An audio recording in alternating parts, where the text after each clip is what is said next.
So good morning. It is, we are set 2 days into, this is day number 2 of Maseches Yevamos, and our heads are already spinning from day number 1 and the very complicated relationships that we've been discussing. But now we finished the Mishnah and we're going to start with the Gemara. But let's quickly review the 4 rules that we learned in the Mishnah. Rule number 1, there are 15 relationships that a surviving brother could have with the widow of the deceased brother that would eliminate the Yibum Chalitza requirement. So of course, the easiest example is the first one that is given in the Mishnah, and that is that if one's brother marries one's daughter, so Reuven's daughter Dinah marries Levi, and now Levi passes away, of course, Reuven cannot, without children, of course, Reuven cannot do the Yibum marriage because it would be to his daughter. So that was rule number 1. And there are 15 such relationships. Now, rule number 2, not only do these relationships eliminate Yibum / Chalitza for the, for the woman and her relative in the relationship, so the brother and the wife who is also some sort of relative to her, but they also eliminate Yibum Chalitza for any co-wives or even co-wives of co-wives. So again, a co-wife, it was a very simple situation. Again, Reuven's daughter Dinah marries Reuven's brother Levi, and Levi has a second wife. We'll call her Leah. So Dinah and Leah are married to Levi, and now Levi dies without children, even though Reuven has no relationship whatsoever to Leah, even though as a result, absent the fact that she was married to his brother, he would be able to marry her. He is not allowed to marry her because she is a co-wife with his daughter. Similarly, we said co-wives of co-wives. So if in fact Reuven and Levi have another brother, Shimon, and Shimon chooses to marry Leah, right? So because again, when Levi died, Shimon has no relationship with Dinah. I mean, she's his niece, but that doesn't prevent him from marrying her. After all, it didn't prevent Levi from marrying her. So that's totally okay. And of course, Shimon can marry Leah, who has no relationship to the family whatsoever. So now what do we see? We see that now Shimon performs the Yibum ceremony, and he marries Leah, the one who has no relationship. And Shimon also marries Sarah. And so now Shimon is married to Leah and Sarah. And it turns out that it's totally, that even now, unfortunately, Shimon dies without children, even though Reuven has no direct relationship with either Leah or Sarah, because Leah was the co-wife of Dinah, and now Sarah is the co-wife of Leah. So as a result, he cannot marry either Leah or Sarah. And so that's the co-wife situation, okay? The co-wife of co-wives situation. So we've got all of that into rule number 2. Rule number 3 is that everything we just discussed does not apply if the woman with the problematic relationship is not married to the deceased brother when he dies. So again, going back to our base situation, where Reuven's daughter Dinah marries Reuven's brother Levi, and Levi is also married to Leah, and now Levi decides, you know what? Maybe it's a little awkward for me to be married to my niece, so I'm going to divorce her. And so Levi divorces Dinah. Now Levi dies without any children, and now Levi is only married to Leah. So yes, Leah used to be a co-wife of Dinah, of the daughter Dinah, of Reuven's daughter Dinah, but she isn't currently the co-wife of Reuven's daughter Dinah. And so as a result, now Reuven can once again perform Yibum with Levi's wife, Leah. So as a result, it is okay in that situation. So the prohibition goes away when the marriage goes away with the problematic person, with the person with who we refer to as the erva. Okay, so now that was 3 rules, and the final rule that we had in the Mishnah dealt with the situation of the unfortunate situation, as all of these situations are unfortunate, the unfortunate situation of a minor who is an orphan from her father. So her father has passed away, and now she marries when the problematic relationship. So now let's deal with this 2-sister situation. That's the easy way to deal with this one. So we have Reuven is married to Rachel, and Rachel's sister Leah is a minor, and the minor Leah is going to marry Levi because, and unfortunately, Rachel and Leah's father passed away, and now Rachel and Leah's brothers come and marry her off. So she is, although Levi is now married to Leah, that relationship is only a rabbinic relationship. And in fact, we say that the woman, until she becomes an adult, has the right to perform miyun and say, I'm going to say no, and I don't want to be married to Levi. And so now, unfortunately, Levi, who's also married to the adult, we'll call her,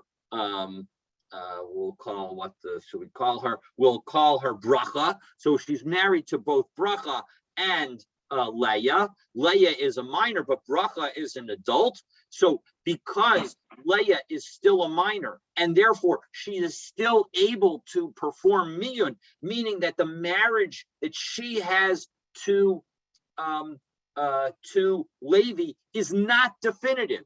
So if it had been definitive, well, then because Reuven is married to Leah's sister Rachel, there would be no question that that Reuven would not be able to perform yibum or chalitza with either Leah or Bracha.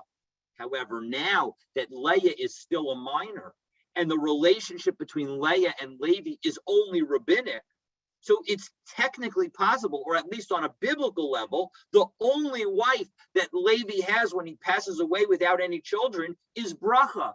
And so as a result, from a biblical perspective, there is both an obligation to do yibum or to do chalitza.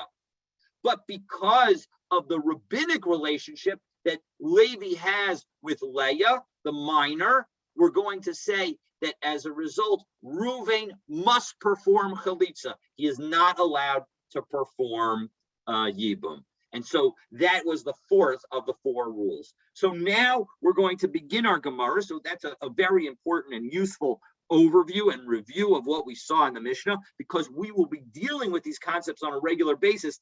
I thought it made sense to sort of go over it. So now let's dive into the Gemara. So Michti, and we're going to begin by questioning the order of our Mishnah. In particular, we're going to question, why do we start with the case of the daughter?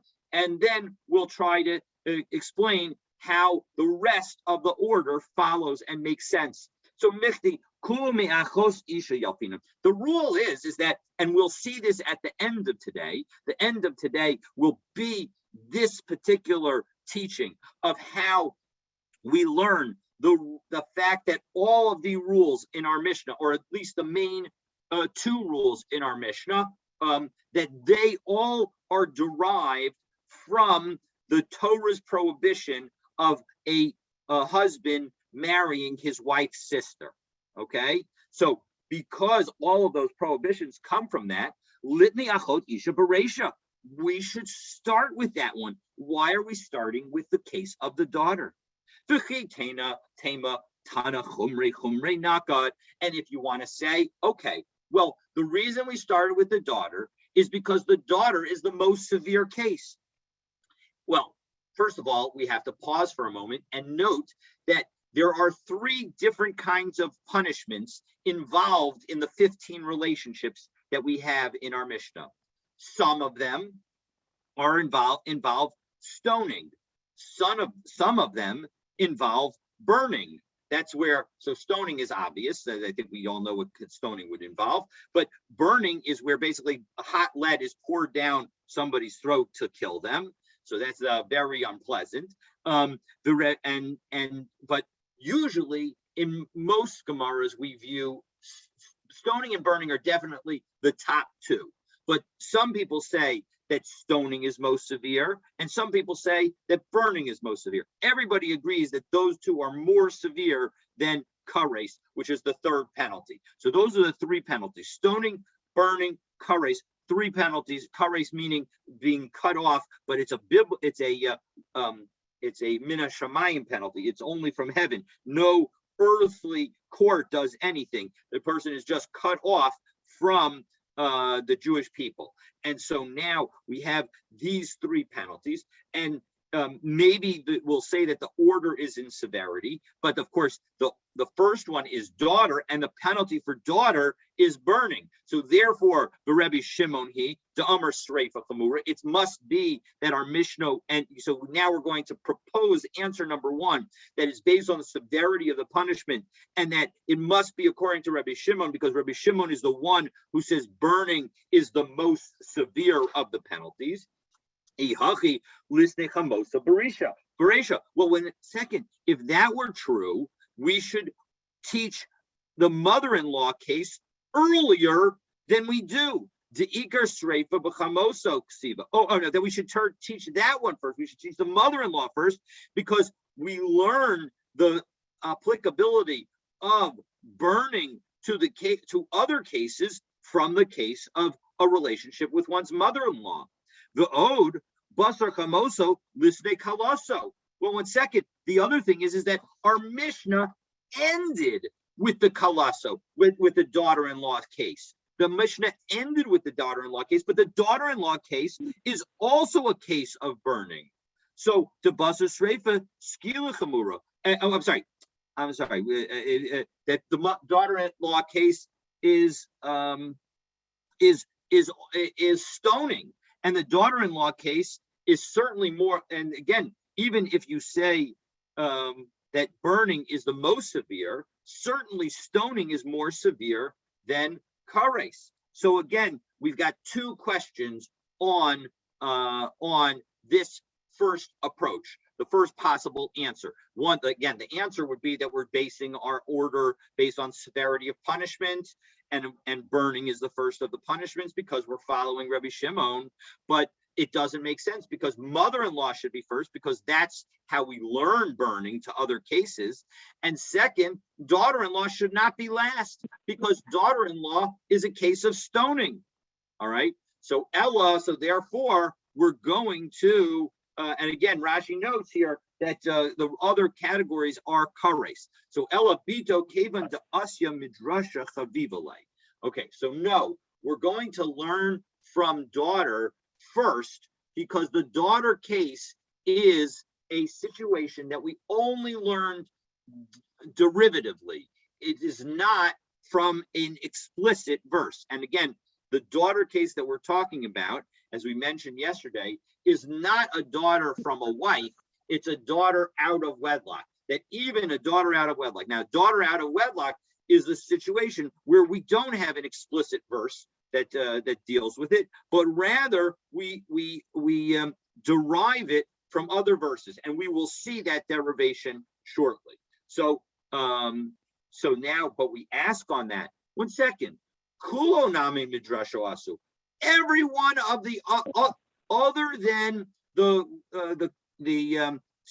wife of the sister of your wife situation, every other case we're going to see, we learn through derivation. We learn from a drush. So why are you putting the case of the daughter first? All of them should be equal. So nehi de le'inyan yibum asyan midrasha. No. You're misunderstanding.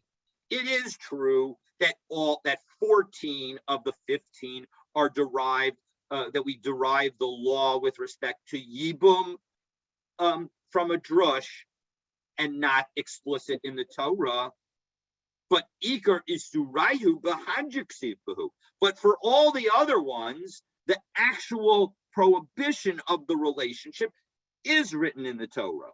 So, but bitu Iker isura midrasha. But when it comes to the one's daughter out of wedlock, there is no explicit Torah prohibition of it. We learn all of it from a drush.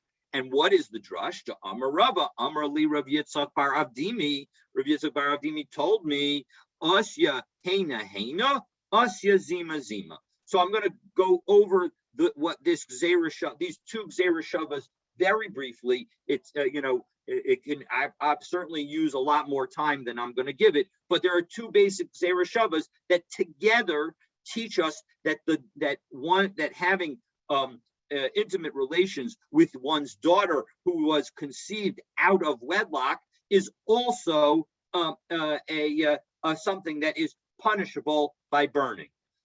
First, we have a verse in Vayikra, Perek Yudchet, Pasuk Yud Zayin, that says, "Ervas isha uvita lo sigale esbas b'noah, vesbas bita lo sikach legalos ervasa she'ara hena zimahu." So the nakedness of a woman and her daughter you shall not uncover. Her son's daughter and her daughter's daughter you shall not uncover. So what does this rule prohibit? This rule prohibits both a daughter from your wife and a and granddaughters, whether from through a son or through a daughter. But the point is that it does not explicitly prohibit a daughter not from your wife. Okay, so this one prohibits both a daughter and a granddaughter, but only through a wife. Okay, we have a second pasuk. The second pasuk says in a few psukim earlier in Vayikra, it says, "Ervas bas bincha o bas bitcha lo sigale ervasan ki ervascha hena." That you cannot have, you should not, reveal the nakedness of your son's daughter or your daughter's daughter. Okay, all right. So you go, for they are, your own shame. So the point is, they are your, erva. So the point is that here we do have a clear indication. This one does not mention Isha. It only references granddaughters. And so as a result, this shows that a granddaughter, even out of wedlock, is covered. Well, one second. Well, and so as a result, this pasuk had the word hena in it. The first pasuk had the word hena in it. And so the first Gzeirah Shava of hena tells us that just like in the first pasuk, not only is a granddaughter covered, but so is a daughter covered. So too, even though the second pasuk only references a granddaughter, we're going to say that it also covers a daughter who's out of wedlock. So that is the drush about the prohibition of a daughter out of wedlock. Then a third pasuk comes in, and it creates a Gzeirah Shava to tell us about the penalty. There in Vayikra, Perek Kaf, pasuk Yudalid, it says, "V'ish asher yikach es isha be'es zima, zima hi be'ish yisrufu oso be'eshen." Right, so somebody who takes a woman and her mother, so that's going to be a problem, and it's going to, and the people who are involved are going to be burned. So here we see that the death is by burning. Well, we had the word zima in this pasuk, and we had the word zima in the earlier pasuk. So as a result, the zima connects the penalty, and so now we know that not only is the penalty for a wife and her daughter going to be burning, but so too will a daughter, even if she is out of wedlock. And so as a result, we now see that there are, so through these two Gzeirah Shavas, we get to the prohibition of a daughter out of wedlock and the penalty for it. And so now that aspect, the fact that we don't have an explicit verse, so we have to use this kind of close reading, that makes it more attractive for us to list it first. So, but now the question is, Hashda de Amrat Kol Milsa de Asya Midrasha Chavivile. Well, if you're saying that the order of our Mishnah is based on our love of drush and our love of trying to find, not having explicit verses, well then lisnei la'achos isha lebasof. We should deal with the case, the paradigmatic case last, because the paradigmatic case is the one that is explicit in the Torah, namely a wife's sister. That one's explicit. So Aidi de Iri be'isr achvasa Tana achos ishto. So no, since the Tana was already dealing with some relationship of sisters, so as a result, that's why it taught the wife's sisters earlier. Okay, well, 1 second, fine. So move that entire category of dealing with sibling relationships, right? So first we talk about daughters and mothers and all that kind of stuff. And then we talk about sisters. And then finally, we talk about people who have no direct relationship with the person, with the potential yavam. But in fact, why can't we move the entire category of sisters to the end? So that's the Gemara's question. So Ella Tana Kurve Naka. No, once we begin with the daughter, we're going to teach the rest of the relationships based on a sense of closeness. So Tana Bito, so we start with Bito. Uvas Bito, Uvas Beno. So then we go to the granddaughter, whether from a daughter or from a son.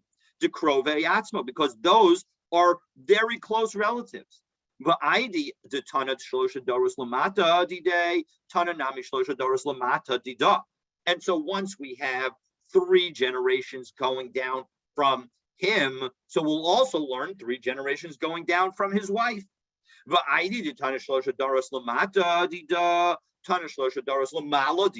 so once we teach the 3 generations going down from the wife, we'll teach the 3 generations going up from the wife. So we're going to talk about her sister and her mother's sister, the Krove Atzmo, because they are still considered one's blood relatives. But once we finish dealing with the prohibitions of one's sisters, so Tana Achos Ishto, so that's why we teach the Achos Ishto. Uvedinhu dilekadma dilechalaso mikamei eshes achiv shelo haya ba'olamo. Now, really, we should teach the last 3 categories, the last 3 of the things that we teach in the Mishnah. Let's go over them, right? The last 3 that we teach in the Mishnah are the last 3 that we teach in the Mishnah are Eshes Achiv Mi'imo, his maternal brother's wife, right? So his mom's brother's wife, who he really has no relationship with. The second is the wife of a brother who passes away before he is born. And the third is his daughter-in-law. So all 3 of those women, he does not have either a marriage relationship with or a blood relationship with. Okay, so it's an indirect relationship. So all 3 of those clearly belong last, the Gemara notes. However, I might have thought that that really the daughter-in-law should come first. Why? Delomishim kurvahu da asira. Again, so all 3 of these cases are not blood relatives. Ela aidi da iri be'isser achva, right? They're all relationships through marriage of siblings. Tana eshes achiv shelo haya ba'olamo v'hadar tana kalaso. So Rashi explained. Klomar, so lav, it is 1, 2, 3, 4, 5, 6 lines up. in the narrow lines. Delav mishum korvahu de asa, right? Kolomar v'kevan de krovin nakat v'azil right? So since people were relatives, we took them first. The kalaso, but his daughter-in-law, the Ashes Achiv, and his Shelo Haya Ba'olamo, and the wife of his brother who died before he was born, the Ashes Achiv Miamo, and the wife of his mother's brother, Lav Mishum Korva Didei, those aren't his own personal relationships, who the Asiran, that cause them to be prohibited, like Bedin who Delisne Kalaso Mikmei Ashes Achiv. It should be that the daughter-in-law should be taught first, before the Ashes Achiv Shelo Haya Ba'olamo, before the wife of the brother who died before he was born. Umikmei Ashes Achiv Me'imo, and even before the wife of the mother's brother. Nami, even that case it should come before. Why? Mishum de Kalaso Chamirutzve, because as we noted at the very beginning, the case of Kalaso involves the prohibition of skila. So minayu, we should have that one come first. V'havale leminkat chumrig, and we should do the one that is more machmer. Kaven do lo matzu leminkat korvik, since there's no difference from a closeness perspective. So the Gemara answers, Ella ID the Iri be'isr achva. But once we're talking about siblings, Tana Ashes Achiv Shelo Haya Bola Olmo. So we're going to talk about the sibling of your mom and the sibling of who died before you were born. And so the wife of each of those people, you're not allowed to marry. And so we'll talk about those two cases first. V'hadar Tana Kalaso. And only then we'll deal with daughter-in-law. So what have we done? What we've done is we've said that there are basically two ways that we can explain the order of the Mishnah. The easiest is that we've basically started with the closest relationship, the one of daughter, and gone out from there. And then we can also explain that we liked starting with the daughter because that was the one that we actually have no biblical verse associated with it. And so everything that we do is from Drush, is from Zerushavas. And so as a result, that's why we started with it. So now that we've figured out the order of our list, that it goes based on the fact that we love Drush, and then we want to stay in closeness of relationship. So now we're ready to ask the next question. Okay, so the next question is my area de Tana Potros. Why did we talk about exempting them from Yibum and Chalitza, right? Litnei Osros, it should be they're forbidden. After all, it is forbidden for the brother to marry these women. So why not use that kind of language? So itana osros hava amina asur liyabim abal michlatz chalza. Because if you were to say that there's a prohibition to perform yibum, so I would have thought that that means that yibum can't be done, but you have an obligation to do chalitza. Kamash Malan, using the language of exemption, tells us that even chalitza is not obligated. Well, velisne asura lachlotz. Why not just say that it's prohibited to perform chalitza?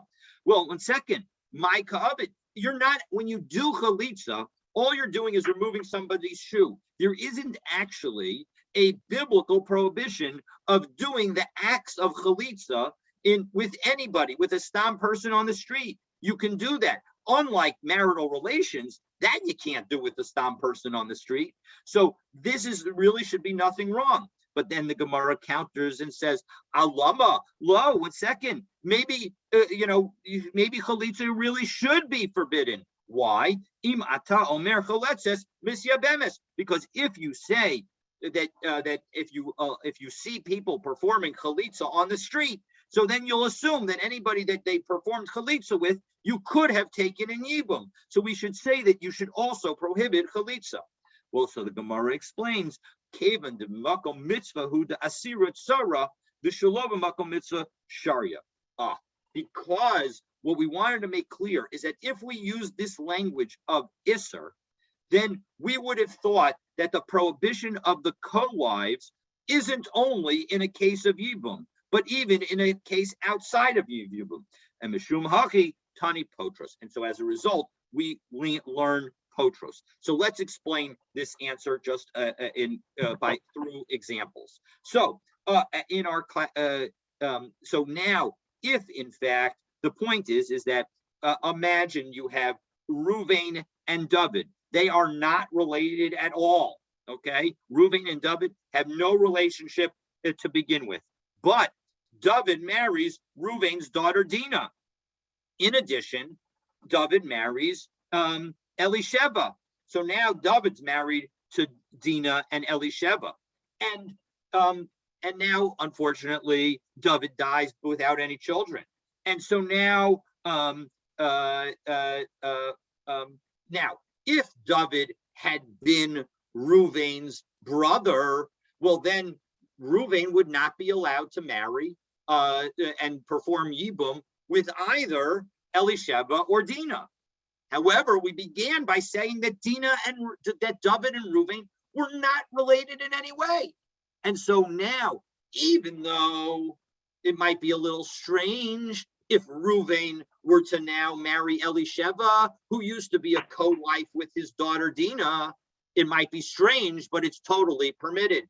And so, unlike in our cases in our Mishnah, where the co-wife becomes prohibited to the brother, in a stam situation, in a situation where there is no relationship between the men, then as a result, there is no prohibition for the co-wife of somebody who was prohibited to you. And so therefore we need to use the word potrot in order to tell us that it's only in this situation that Yibum and Chalitza are not available, and that there's no marriage of the potential for the co-wives. However, in an ordinary situation in the rest of the world, the co-wife of your daughter is not somebody who is prohibited to you.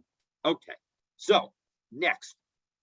So now the next question is, now Gemara is going to explain that the Mishnah references exemption from both Yibum and Chalitza. So let's take a look. Umay irya detani min Chalitza umin hayibum. Why did we reference both Chalitza and Yibum in our Mishnah? Listening min hayibum lichudei. All we need to do is tell you that you're exempt from Yibum alone.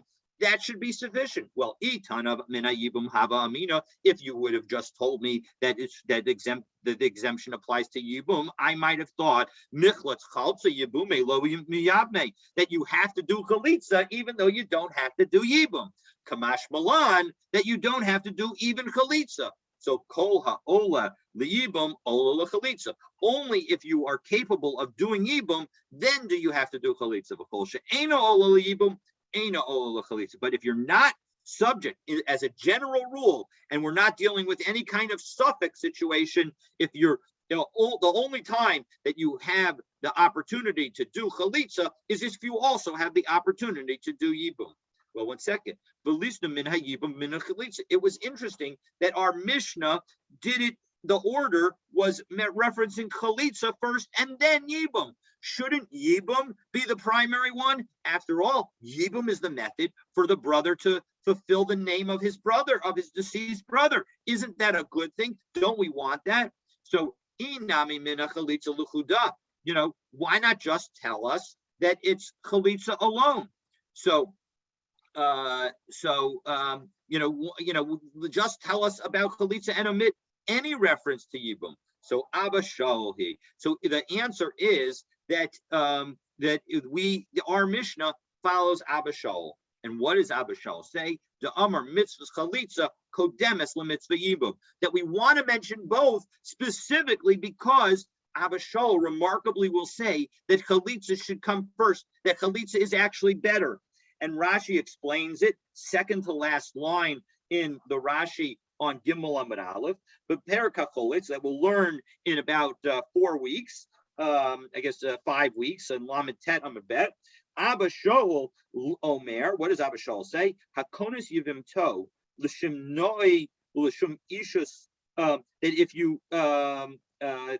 you marry your sister, your former sister-in-law, not because you want to fulfill the name of your brother, but rather just because she's beautiful or because you want to marry her and you want to be, you like her, she's a good person. And so you're not doing it in order to fulfill the idea of giving a name and enabling children to be considered named after your brother. Well, then ki'ilu pogea be'erva. It's as if you engaged in illegal marital relations. The karov be'enai, and he says that it's like in his eyes, liyos havlad mamzer, that any children that would come out would be like a mamzer. So as a result, Abba Shaul says, you know what? This practice of yibum is not so great because it can create certain jealousies that are actually counterproductive. So yes, it's nice to fulfill your brother's line, but maybe we really shouldn't do it. And of course, this is in part the basis for the fact that we don't do chalitza today. So now we turn to numbers. Minyana dereisha lemeuti mai. We had the number at the very beginning of our Mishnah. Why did we need it? As Rashi says, Demashma teva besulo. The fact that we count 15 implies that there's no more. Now, in fact, we didn't actually reference the number 15 a second time, but Rashi helps us out here. Hare elu potros. Now we said at the end, these are the things that are pater. Demashma elu besulo. It implies that these are the only ones. So what is it that it's coming to exclude? So we turn to Gimel Amabet.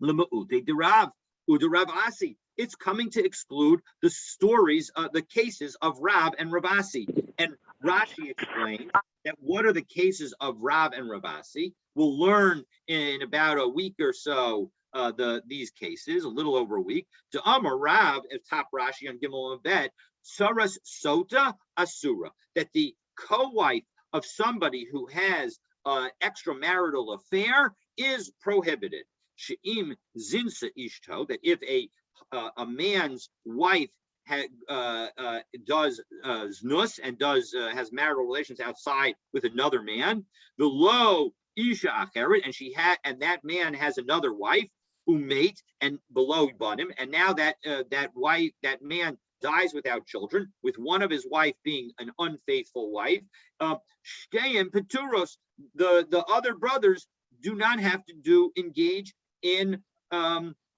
yibum with either of the wives.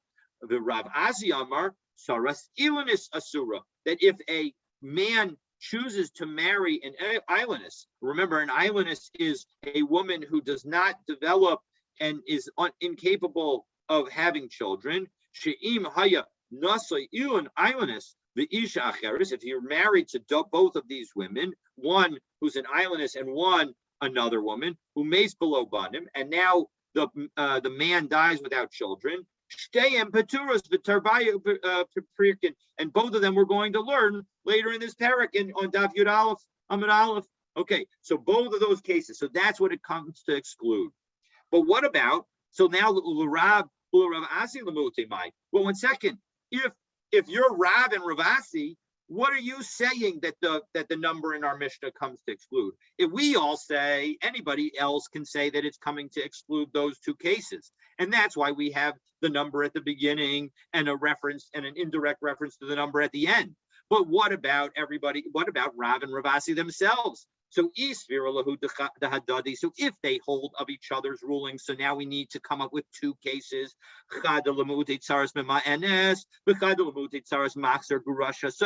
So we're going to say that one comes to exclude the co-wife of a minor who performs miyun with respect to the yibum, right? So again, a minor who is an orphan from her father is married off to a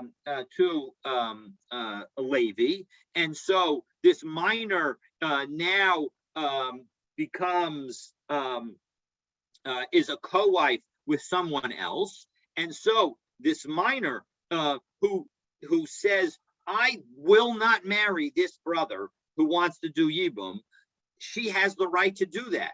Well, as a result of her saying that, now not only is she prohibited to perform yibum, but even the co-wife is potentially excluded from yibum. And the answer is that our Mishnah is coming to tell us that that rule does not apply. That just because one wife performs miyun does not cause the other wife to be prohibited. And the second case is what happens if one of the brothers marries a woman, divorces her, she has marries somebody else, and then gets divorced, and now the brother wants to marry her again. Well, she's not allowed to marry him. But what if she does anyway? So one might have thought that because she can't marry any of the other brothers, so as a result, she would not be allowed, her co-wives also would not be allowed to marry any of the other brothers. We say that in fact the co-wives are allowed to marry her. Are allowed to marry one of the brothers if this man now dies without any children. If they don't hold one another, meaning if Rav and Ravasi don't hold of each other's rulings, so then they each only need to come up with one reason, one thing that's excluded. Well, then first they would exclude their other ones reading. So then one of the other two cases would be the second case that they would come to exclude. So now, Rav Ravasi, listen to Ninhu. 1 second. According to Rav and Ravasi, why doesn't our Mishnah teach these two cases in the first place? Well,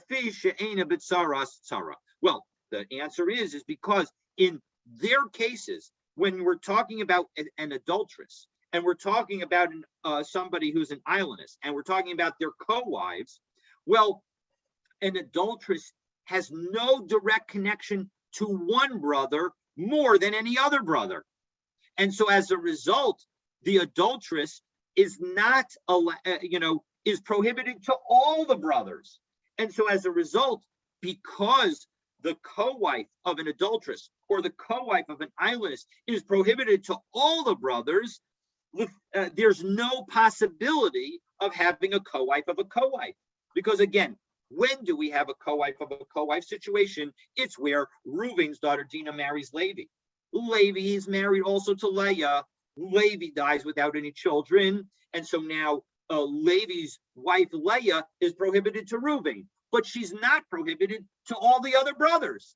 And so as a result, if another brother marries Levi, another brother marries Leah, then that brother's other wives would be co-wives of Leah. And so it's possible to have a co-wife of the co-wife, because Leah is the first co-wife of Dinah. And now any wife that Leah is a co-wife to for any of the other brothers would be a co-wife of a co-wife.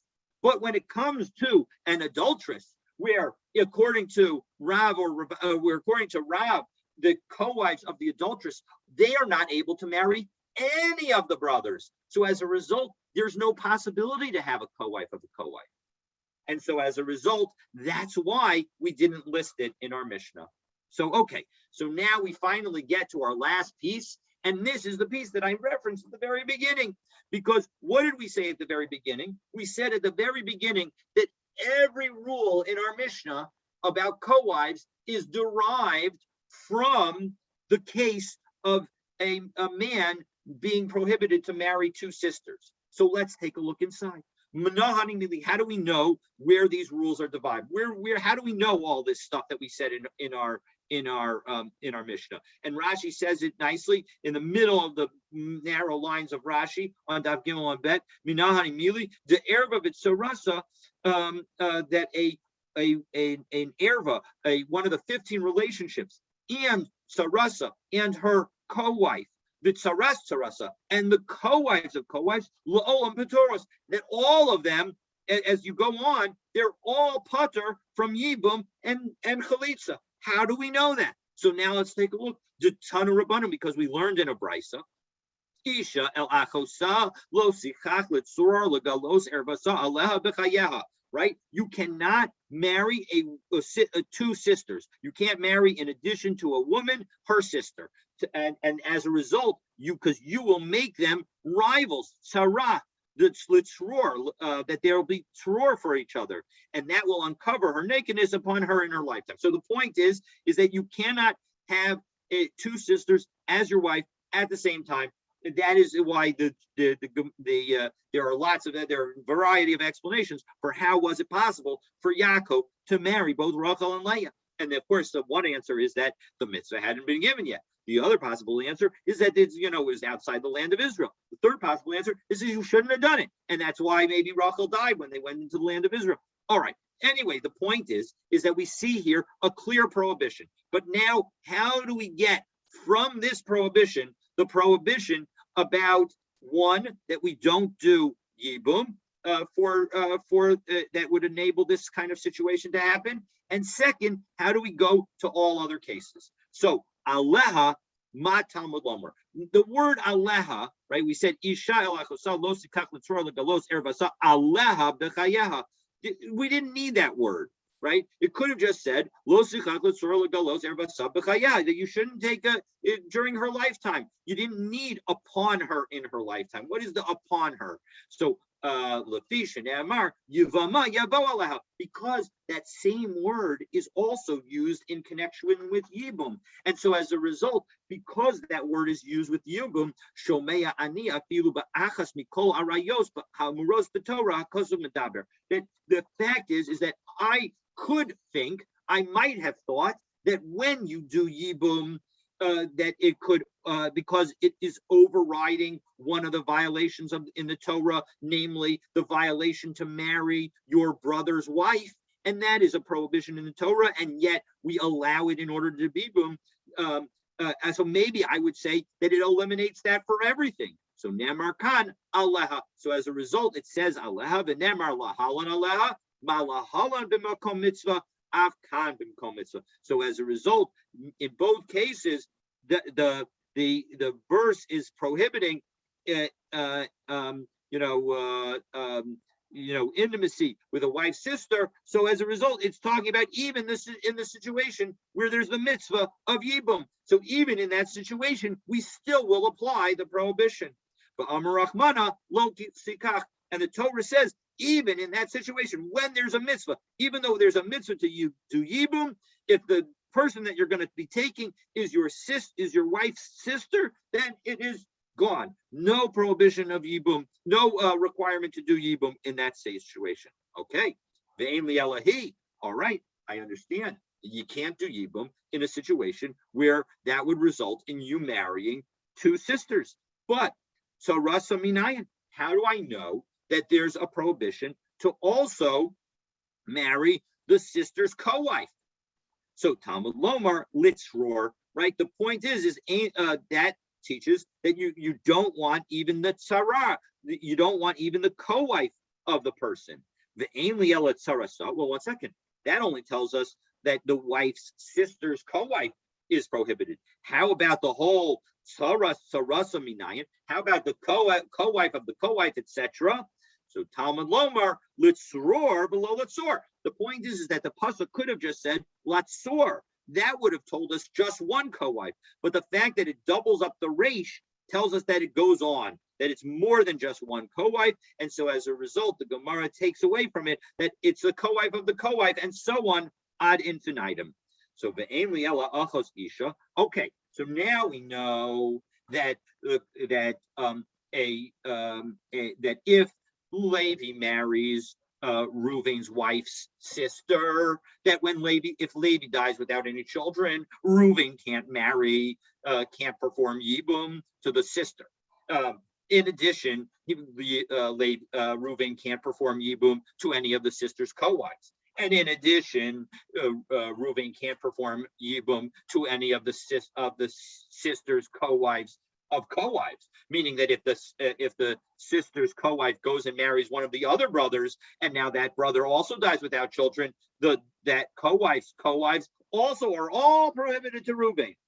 However, that only tells us about the relationship with respect to a wife's sister. What about the other 14 relationships in our Mishnah?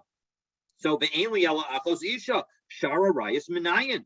So amarta ma achos isha miuchedes shehi erba b'chayavin al zidona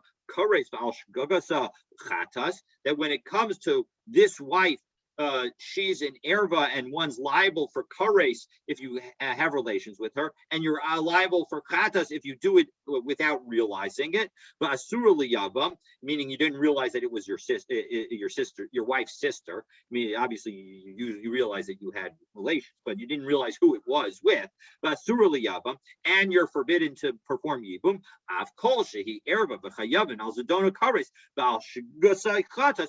Any woman where you have an erva that is chayav kares, and you're chayav chatas if you do it unwittingly, so then asura liyabam, you're also prohibited to perform yibum. Well, 1 second, the eli elahain. Well, that only tells you about those sarosei and menayan. How do I know about all the co-wives? So amart ma achos isha miuchedes shehi erva b'chayavin al zedona b'kares b'al shigig katas b'asura liyabam b'tzarasa asura. So what the fact that the woman is, that your sister's sister is an erva and she has chayav kar, and your chayav kares for having relations with her, and you have a chatas if you do it unwittingly, and she's forbidden to perform yabam, and we say that her tzara is also forbidden, her co-wife is also forbidden. So too, once we have the framework for this derivation, we're going to apply it fully. And so just as it's true for the co-wife, it's just as it's true for the woman herself, it's true for the co-wife as well. So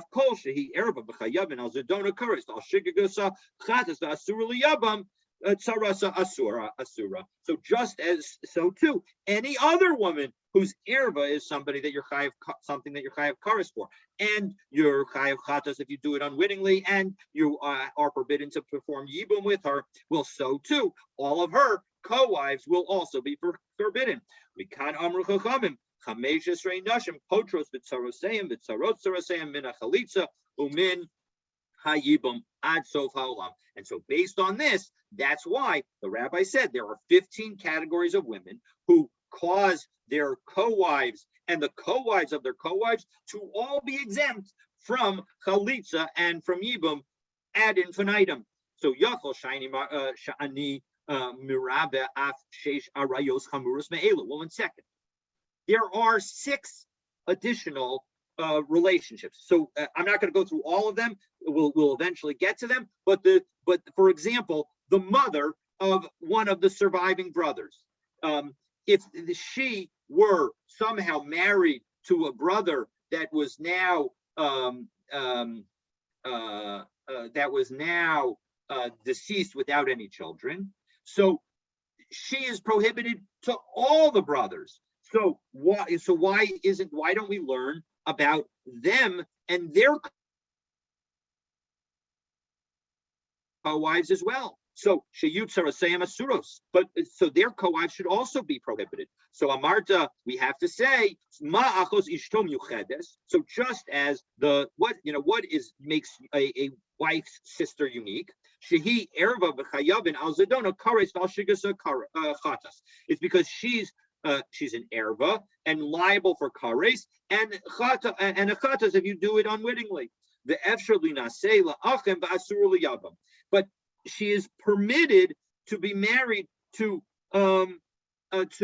any of the other brothers, but she's forbidden to this particular brother, the tzarasa asura. And so as a result, her co-wife is also forbidden.